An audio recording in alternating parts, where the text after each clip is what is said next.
Welcome to Unacademy, let's crack it, crack UPSC. और great hall में आप सबका स्वागत है। कैसा चैनल, एक ऐसी जगह जहाँ पे आपके डाउट्स, जहाँ पे आपके टीचर आपके साथ इंटरेक्ट करते हैं। आज अनअकैडमी में कुछ बच्चे जुड़े हुए हैं जो अपने डाउट लेके आए हैं। और डाउट बेसिकली डाउट भी नहीं है, एक जब हम लोग कोई बात करते हैं हिस्ट्री से रिलेटेड है और मॉडर्न इंडियन हिस्ट्री, तो शायद मैंने कुछ क्वेश्चंस इनके लिए हैं। ये बेसिकली ये टॉपिक एंशिएंट हिस्ट्री से बड़ा सिंपल सा है, लेकिन समझने की ज़रूरत है कि क्या सर ऐसी बात करनी चाहिए थी या फिर ये हुआ है, क्योंकि हिस्ट्री में कुछ भी इंटरप्रिटेशन देने से पहले हम लोगों को उसकी पूरी नॉलेज भी होनी ज़रूरी है। लेकिन मैं हिस्ट्री को एक ऐसा सब्जेक्ट मानता हूँ, देखिए ये डिपेंड करता है कि आप किस कॉन्टेक्स्ट में बात कर रहे हैं। बहुत बार हो सकता है कि जो आपको आपके कॉन्टेक्स्ट के हिसाब से सही लगता है, मे बी आप सही होंगे, लेकिन इंटरप्रिटेशन देने से पहले ये चीज़ सोच लेनी चाहिए कि मेजॉरिटी कहाँ जा रही है। क्योंकि हमारे पास सोर्सेज बहुत कम हैं। जब हम खासकर एंशिएंट हिस्ट्री की बात करते हैं तो हमारे पास इतना ज़्यादा मटेरियल नहीं है। तो फोकस ही होना चाहिए कि अगर किसी हिस्टोरियन ने उसके ऊपर बात की है या कोई डिटेल में उसने दिया है तो फिर उस चीज़ पे आप रुक जाएं, क्योंकि आप हिस्टोरियन के आगे नहीं बढ़ सकते। आर्कोलॉजिकल सोर्सेज हमारे लिए बहुत इंपॉर्टेंट होते हैं। फिर उसके बाद आपके पास लिटरेचर बहुत इंपॉर्टेंट हो जाती है। तो इन सोर्सेज को लेके ही हम लोगों ने एंशिएंट हिस्ट्री को बनाया है। क्योंकि अब आप बोलेंगे कि सुहेल सर उस समय आप भी जिंदा नहीं थे, ये भी जिंदा नहीं थे, ये स्टूडेंट भी नहीं थे, तो क्या आप सुहेल सर एथेंटिक हैं? मैंने कभी ये नहीं कहा होगा कि मैं एथेंटिक हूं और जो लिखा गया है वो सत्य है। आपको याद होगा रिसेंटली बहुत सारे हिस्टोरियंस ने ये मना कर दिया था कि मेगास्थनीज की बुक को यूज करना बेकार है, ऐसा बोल दिया उन्होंने, और उसके ऊपर एक बड़ा आर्टिकल आ गया। मेगास्थनीज की बुक बेसिकली उसका ओरिजिनलिटी जो है वो खत्म हो गई। और फिर ये कहा गया कि सर अगर हमें इंडिया का हिस्ट्री चेक करें, एंशिएंट हिस्ट्री, वो तो सारा फॉरेनर अकाउंट है। ह्यूंग संग आए चाइना से, उन्होंने कुछ लिख के दे दिया तो हमने यूज किया। अब्दुल रज़ाक आए, उन्होंने कुछ बताया तो हमने लिख दिया। डी काउंटी आए तो उन्होंने कुछ बताया तो हमने लिख लिया। मेगास्थनीज हुए, उन्होंने कुछ बोला तो हमने लिख लिया। तो क्या भारत का इतिहास, भारत इंडिया की हिस्ट्री फॉरेन अकाउंट से तैयार की गई? नहीं। मैं ये मानता हूं कि क्रॉस चेक करने के लिए बहुत इंपॉर्टेंट है। मैं ये भी मानता हूं कि जो इन बुक्स के अंदर लिखा गया है मे बी और मे नॉट, सही भी है और नहीं भी है। क्यों? अब इसके पीछे एक डिबेट हुआ। डिबेट में ये था कि जो भी लोग उस समय विजिट किया करते थे किसी के कोर्ट में, यानी कि राजा के दरबार में आते थे और राजा के दरबार में वो महीने तक ठहरते थे और वो फिर पूरे गांव में घूमते थे और देखते थे कि राजा जी क्या करते हैं और वो कॉपी पेन पे लिख लेते थे। वही इंफॉर्मेशन हम तक पहुंची। कुछ बच्चों को और कुछ हिस्टोरियंस को ये लगा कि जब वो राजा के दरबार में ठहरा होगा तो वो राजा के खिलाफ उल्टी बात नहीं लिख सकता है। क्यों? क्योंकि अगर वो राजा के खिलाफ लिखता तो राजा उसको अपने दरबार में नहीं रख सकता। ये तो कॉमन सेंस की बात है कि अगर कोई बंदा मेरे खिलाफ लिख रहा है तो मैं उसको अपने घर में अलाउड नहीं करूंगा। ये सच है, इसको कोई टाल नहीं सकता। लेकिन अब ये कहना कि जो भी उन्होंने बुक्स के अंदर लिखा है सर वो सारा का सारा गलत है, ये भी गलत है। मैं मान लेता हूं कि 50% उन्होंने प्रेज कर दिया किसी किंग को, 50% कुछ चीजें तो सही बोली, लेकिन एक क्रिटिसिज्म हुआ कि मेगास्थनीज की बुक को सब लोगों ने क्रिटिसाइज किया क्योंकि उन्होंने बहुत ऐसी चीजें लिख दी हैं जो कि लगता है कि शायद उस समय ऐसी होना पॉसिबल नहीं था। लेकिन आप उसको इग्नोर भी नहीं कर सकते, उसको क्रॉस चेक करते हैं। क्रॉस चेक कैसे? कि अगर उस राजा के द्वारा कोई टेंपल बनाया गया या उस राजा के द्वारा कोई ऐसी चीज बनाई गई, क्या उस बुक में मेंशन था, तो हमारे लिए क्लैरिटी आ जाती है। तो इसीलिए मैं मानता हूं कोई भी सोर्स हमारे लिए जाया नहीं है, सबकी इंपॉर्टेंस है, बट यूज कैसे करना इंपॉर्टेंट है। और दूसरी बात, आप कैसे इंटरप्रिटेशन करते हो, चार चीजें आपके पास है। हिस्टोरियोग्राफी चार तरीके से चलती है। हिस्ट्री के चार तरीके, या तो आप उसको नेशनलिस्टिक पर्सपेक्टिव में देख रहे हो, या तो आप उसको यूरोपियन पर्सपेक्टिव में देख रहे हो, या तो आप उसको मार्क्सिज्म पर्सपेक्टिव यानी इकोनॉमिक पर्सपेक्टिव में देख रहे हो, या तो सबसे अच्छा तरीका है कि सब आप उस पूरी सोसाइटी के तौर पे उस सोसाइटी हिस्ट्री को देखें तो बात बनती है। आज की न्यूज़ भी इसी तरीके से रिलेटेड है। आज एक टॉपिक है अलेक्जेंडर वर्सेस चंद्रगुप्त मौर्य। वैसे दोनों को कंपैरिजन किया भी जाए तो भी ठीक है, दोनों बहुत ही बड़े किंग रहे हैं, दोनों की एक लेगेसी है। जहां हम अलेक्जेंडर की बात करते हैं तो उन्होंने पूरे वर्ल्ड के ऊपर रूल किया है, और जब हम चंद्रगुप्त मौर्य की बात करते हैं तो उन्होंने इंडिया को उस समय संभाला था जब इंडिया बहुत बिखर चुका था। आपको याद होगा कि हम स्टैचू ऑफ यूनिटी हमने रिसेंटली बनाया और हमने ये कहा कि सरदार वल्लभ भाई पटेल जो हैं वो इसलिए हमारे लिए इंपॉर्टेंट है क्योंकि उन्होंने भारत को एक करवाया था, जिसको हिंदी में एकीकरण कहा जाता है, यूनिफिकेशन ऑफ इंडिया। अगर हम सरदार वल्लभ भाई पटेल की हिस्ट्री को भी देख लें तो हमें यह भी पता चलता है कि उन्होंने जो पॉलिसीज इंडिया के अंदर इंप्लीमेंट की थी वो उन्होंने ओटो वन बिस्मार्क से ली थी। ओटो वन बिस्मार्क जो है उन्होंने जर्मनी को एक किया था, blood in iron policy. UPSC mains में सवाल कर चुका है कि इंडिया के बिस्मार्क यानी कि सरदार वल्लभ भाई पटेल की ब्लड इन आयरन की पॉलिसी को डिस्कस करें, 250 वोट। तो क्या हम ये मान सकते हैं कि चंद्रगुप्त मौर्य ने भी ऐसी ही पॉलिसी इंप्लीमेंट की थी? Yes, of course. ये वो समय था जब नंदा डायनेस्टी बिल्कुल खत्म हो चुकी थी। भारत के अंदर अलग अलग तरीके के उस समय प्रोटेस्ट हो रहे थे, यानी कि काफी सारे लोग एक दूसरे से लड़ रहे थे। साउथ बहुत ज्यादा डिक्लाइन की ओर चला गया था, मगध का एरिया बिल्कुल ड्रॉप आउट हो चुका था, बहुत सारे इश्यूज थे। और मौर्यन अंपायर उस समय आके चंद्रगुप्त मौर्य ने इन सबको एक करवाया और अपनी टेरिटोरियल एक्सपेंशन किया, बहुत फैला दिया। अलेक्जेंडर को भी अगर देखें तो उन्होंने भी यही किया है, लेकिन रिसेंटली आप लोग अपने आंसर में तो नहीं मेंशन करिएगा, रिसेंटली एक मिनिस्टर ने एक बात बोली थी कि चंद्रगुप्त मौर्य को ग्रेट मौर्य कह सकते हैं, while as far as Alexander को द ग्रेट अलेक्जेंडर कहना गलत है। तो हिस्ट्री किस बात पे, किस कॉन्टेक्स्ट में उसको ग्रेट अलेक्जेंडर कहती है, उस पर मैं बात करना चाहता हूं। अभी आर्टिकल आया, न्यूज आ गई, तो उसको ग्रेट क्यों कहा गया? और यह भी लिखा गया है कि क्या अलेक्जेंडर की हार हुई है, क्या चंद्रगुप्त मौर्य ने अलेक्जेंडर को हराया था? जबकि हिस्टोरियन ये लिखते हैं कि वो अनडिफीटेड रहे, उन्होंने कभी हार नहीं मानी। लेकिन मैं ये भी मानता हूं कि मान के चलिए कि वो हार भी गए, जो इस न्यूज में लिखा गया कि चंद्रगुप्त मौर्य हार भी गए, लेकिन पहले जरा बोल लेना ग्रेट वर्ड यूज क्यों किया? द ग्रेट अकबर, अकबर को ग्रेट इसलिए बोला गया था बिकॉज ऑफ रिलीजियस पॉलिसी। अगर आपको याद होगा यही वर्ड किया गया था यूज सम्राट अशोका, द ग्रेट अशोका। अशोका क्यों? द ग्रेट अशोका को पहले ग्रेट अशोका बोला ही नहीं गया, यह तब बोला गया था जब उन्होंने कलिंगा वॉर की, और उसके बाद कलिंगा वॉर के बाद उन्होंने सब कुछ छोड़ दिया और कहा कि अब मेरा काम सिर्फ एक ही है, spread the teaching and principle of Buddhism. मैं अब कुछ नहीं करूंगा, मैं अब किसी के खिलाफ युद्ध नहीं करूंगा, तो ग्रेट अशोका बन गए। इसी तरीके से अगर हम यही वर्ड यूज करते हैं मौर्यन अंपायर के लिए भी, या फिर हम यूज करते हैं अलेक्जेंडर के लिए, तो कॉन्टेक्स्ट देखना पड़ेगा कि अलेक्जेंडर को ग्रेट क्यों कहा गया। आज वही बात करेंगे, but before I should start I welcome all of you on the great hall UPSC CSE 2022-2023 जहां पे आपको इंडिया के टॉप मोस्ट एजुकेटर्स लाइव भी मिलते हैं, और अगर आपको कोई डाउट है तो आप क्लास में भी आ सकते हैं। Alexander and Chandragupta Maurya, I hope Chandragupta Maurya के बारे में तो मौर्यन डायनेस्टीज के तौर पे, और कौटिल्य को जरा याद रखिएगा। वैसे मौर्यन को बनाने के पीछे अर्थशास्त्र का बहुत बड़ा हाथ। अभी recently government of India, prime minister Narendra Modi ने डिक्लेयर कर दिया है कि अब हमारी आर्मी को एक बुक पढ़ाई जाएगी, यानी उनको अब पूरी तरीके से क्लास दी जाएगी जहां पे उनको अर्थशास्त्र के बारे में पढ़ाया जाएगा, क्योंकि ये बुक पॉलिटिकल सिस्टम के साथ डील करती है।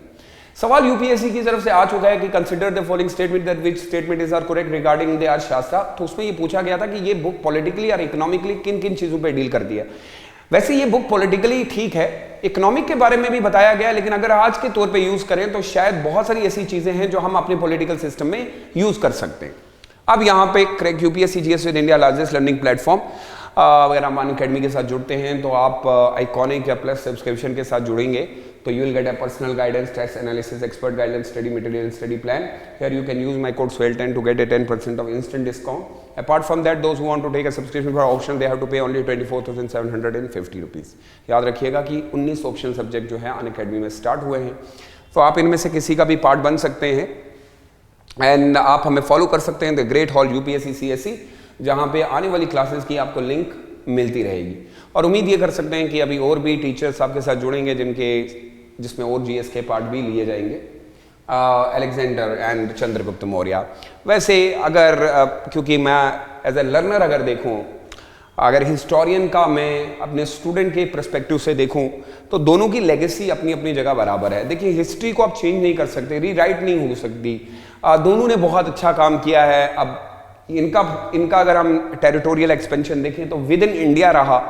अलेक्जेंडर को आप पूरे वर्ल्ड में देखते हैं। अब apart from that, Uttar Pradesh chief minister recently said that the Chandragupta Maurya who found the Mauryan empire in the 4th century had defeated the Alexander.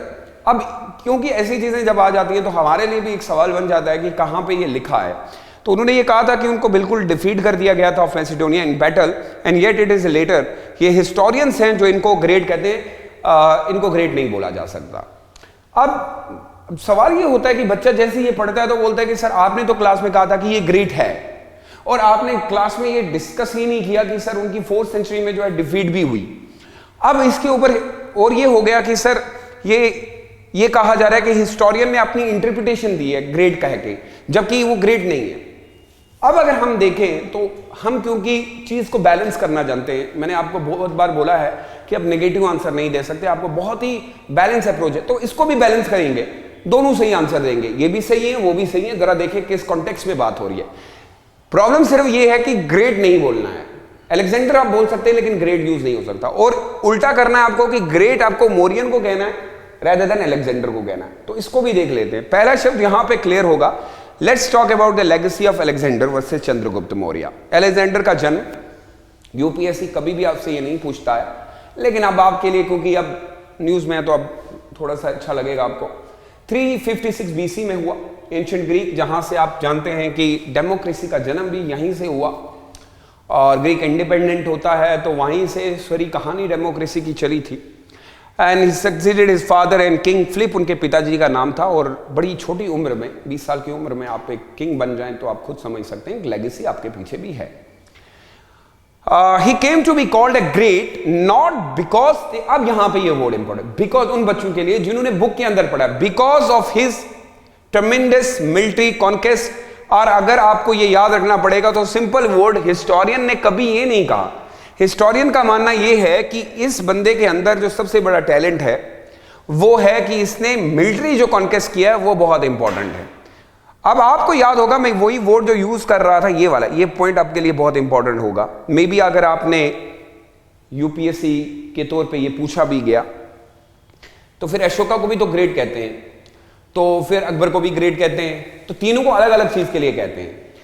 Ashoka को ग्रेट इसलिए कहा गया क्योंकि आर्किटेक्चर में उनके जैसा कोई नहीं था, अकबर को इसलिए कहा गया क्योंकि रिलीजियस पॉलिसी में उन जैसा कोई नहीं बना, और इनको ग्रेट इसलिए कहा गया क्योंकि इन जैसा मिलिट्री कॉन्क्वेस्ट किसी ने किया। तो पहली बात तो ये होगी कि ग्रेट वर्ड हिस्टोरियन ने इसलिए यूज नहीं किया था, ग्रेट उनकी मिलिट्री के लिए किया है। तो पहली बात बिल्कुल क्लियर, स्पष्ट, तो मुझे उम्मीद है कि आपको इसमें कोई कंफ्यूजन नहीं रही होगी। आप जरा देखिए, he had established before he turned 30 साल की उम्र से कम the largest empire the world, दुनिया में सबसे बड़ा एम्पायर बनाने वाला यह बंदा था। 30 साल की कम उम्र, तो वही बंदा करेगा जिसको हम ग्रेट कहते हैं, जिसके पास मिलिट्री कॉन्क्वेस्ट बहुत ज्यादा हो। यहां पे हम बात नहीं कर रहे हैं कि उसने कितना मारा पीटा, ये सारी चीजें बात नहीं है। छोटी उम्र में अकबर को भी यही जो है मिला था, क्योंकि उनके पिताजी हुमायूं की डेथ हो जाती है, और फिर छोटी उम्र में उनको एक, आपको याद है कि उनके साथ भी कुछ लोग थे जिन्होंने उनकी हेल्प की। अगर देखेंगे तो ये एरिस्टोटल वगैरह, प्लेटो, ये सारी चीजें इन्होंने पढ़ी भी थी। और 30 साल से उम्र, लार्जेस्ट एम्पायर वर्ल्ड का बनाना, until then which stress across the modern western and the central Asia. कमाल है यार, आज तो हमसे एक स्टेट नहीं संभल पाएगी। तो and is all the way from Greek to India, north west for Indians. That's why historians ने ग्रेट शब्द उनकी मिलिट्री कॉन्क्वेस्ट के पर्पस से दिया है, और कोई नहीं है। सो प्लीज आई रिक्वेस्ट कि अगर आपको कंफ्यूजन पैदा हो तो इससे दूर कर लीजिएगा। दूसरी चीज ये थी, अगर हम लोग एक और पॉइंट भी इनका ले लें, जो हिस्टोरियन लिखते हैं कि इन 320 BC Alexander crossed the Indus, और फिर इन्होंने उस समय ओल्ड पर्शियन एम्पायर जो था began his Indian campaign, they lasted about 2 years and the king of Taxila surrendered to Alexander. ये भी क्लियरली मेंशन है बुक में कि उस समय काफी सारे किंग्स ने, एक यहां पे तो एक लिखा है, काफी सारे किंग ने अलेक्जेंडर के सामने अपने आप को झुका दिया था, पावरफुल था। In the battle of the Hydaspes that followed by the Alexander and won against the king Porus, Porus को भी हराने के बाद, तो हमारे पास अगर हम सोर्सेज को भी देखें, जो मैंने पहले कहा था, हम सोर्सेज के ऊपर जाते हैं, हम ये नहीं देखते, तो लेगेसी है बंदे के पास, किया है कुछ, इसलिए ग्रेट बोला गया। अब यहां पे हम जब पढ़ते हैं तो कैंपियन जो रहा, अब इसके ऊपर देखिए, Alexander is believe to have died undefeated. अब ये डिफीट नहीं हुआ, अब ये कॉन्ट्राडिक्ट कर रहा है, वहां लिखा हुआ है कि डिफीट हुआ है, यहां पे लिखा है अनडिफीटेड। हम ये मानते हैं क्योंकि जब तक हिस्टोरियंस चेंज नहीं करते तो आप चेंज नहीं करिएगा। बुक के अंदर अगर वर्ड लिखा है undefeated in any battle, simply fulfilling the products of the oracle that he would have conquered the entire world, पूरे वर्ल्ड के अंदर। Alexander had traveled some of the 1,000 miles from the Macedonia to conquer the 7 nations, and it is said more than 2,000 cities उसके पास थी। बहुत बड़ी बात है। He hoped to solve the problem of the ocean that Greek philosopher had grappled with, reaching the sea and then sailing to the subjugate more than new land।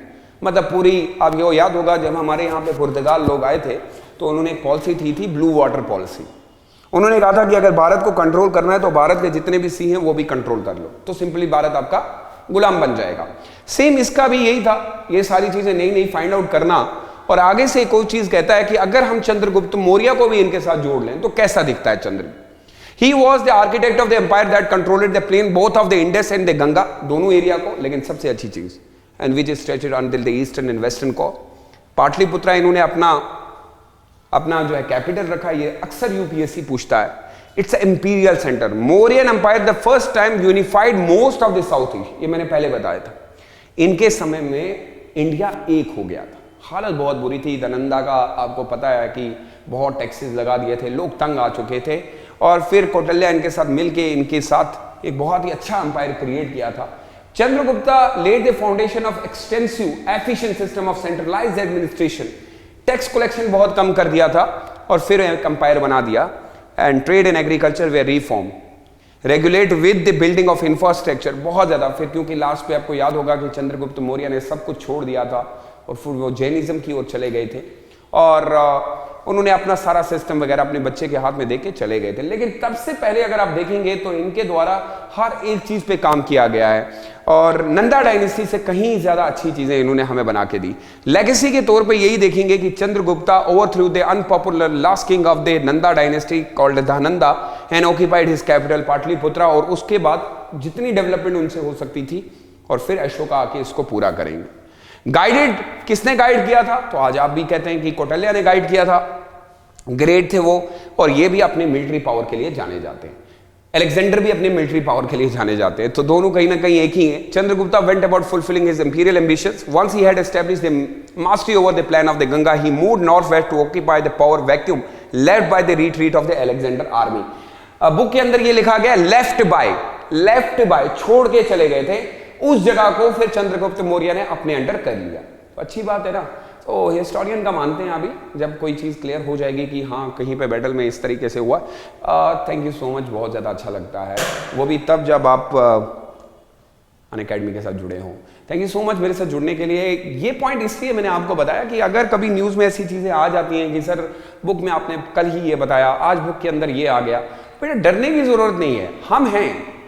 हम इसीलिए हैं कि अगर कोई प्रॉब्लम आपको आती है तो उसको हम थोड़ा सा बैलेंस कर बताएं। उम्मीद करता हूं कि आज की वीडियो भी पसंद आई होगी। Thank you so much. एक जानकारी आपके लिए बता देता हूं कि प्लीज़ करंट अफेयर्स को रोज़ पढ़ा करें। उससे आपकी सोच और रिवीजन बहुत अच्छा होता है। आपको लगता होगा कि वही बुक, वही सारी चीज़ें पढ़नी है, और कोशिश करें और कंटेंट अपना कम रखें। और अगर आपके भी कोई डाउट है, क्लास में आ सकते हैं आप, और इस चैनल को फॉलो करें, शेयर करें। मिलते हैं अगली वीडियो के साथ, तब तक अपना बहुत ज़्यादा ख्याल रखिएगा। Stay safe and stay blessed. Bye bye.